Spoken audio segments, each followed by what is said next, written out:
French কাপের ফাইনালে Olympic লিওকে হারিয়ে শিরোপা জিতেছে প্যারিস সেন্ট জার্মেইন। শনিবার ২৫শে মে লিলের স্টেডিও পিয়েরে মাউরোয় ২-১ ব্যবধানে ম্যাচ জেতে ডেম্বেলে এমবাপ্পেরা।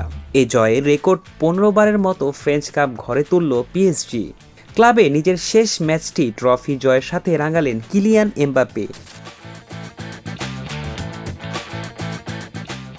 ম্যাচ শুরুর আগে স্বয়ং ফরাসি প্রেসিডেন্ট ম্যাক্রোকে দেখা গেছে পিএসজির ড্রেসিং রুমে। হয়তো শেষবারের মতো নিজেদের তারকাকে দেশের লিগে ধরে রাখার শেষ প্রচেষ্টা ছিল এটি, কিন্তু এতেও ব্যর্থ ফ্রেঞ্চ প্রেসিডেন্ট।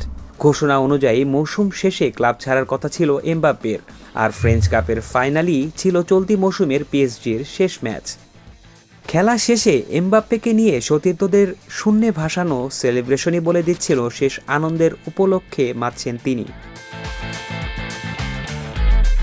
ফাইনাল ম্যাচে পিএসজির দুটি গোলই হয়েছে প্রথমার্ধে। ম্যাচের ২২ মিনিটে উসমান দেমবেলের গোলে লিড পায় প্যারিস। ১২ মিনিট পরে ব্যবধান দ্বিগুণ করেন স্প্যানিশ মিডফিল্ডার ফ্যাবিয়ান রুইজ। ২-০তে লিড নিয়ে বিরতিতে যায় পিএসজি। দ্বিতীয়ার্ধে আক্রমণাত্মক ভঙ্গিতে খেলতে থাকে লিও। ৫৫ মিনিটে গোল করে ব্যবধান কমান লিওর জেইক ও ব্রায়েন। শেষ পর্যন্ত আরও একটি আক্রমণ চালায় তারা, কিন্তু প্রতিপক্ষের রক্ষণভাগকে ফাঁকি দিয়ে বল জালে পাঠাতে ব্যর্থ হয় লিও। শেষ পর্যন্ত ২-১ ব্যবধানে ম্যাচ জেতে পিএসজি। উল্লেখ্য, পিএসজির হয়ে ক্যারিয়ারে ১৫টি শিরোপা জিতলেন কিলিয়ান এমবাপ্পে।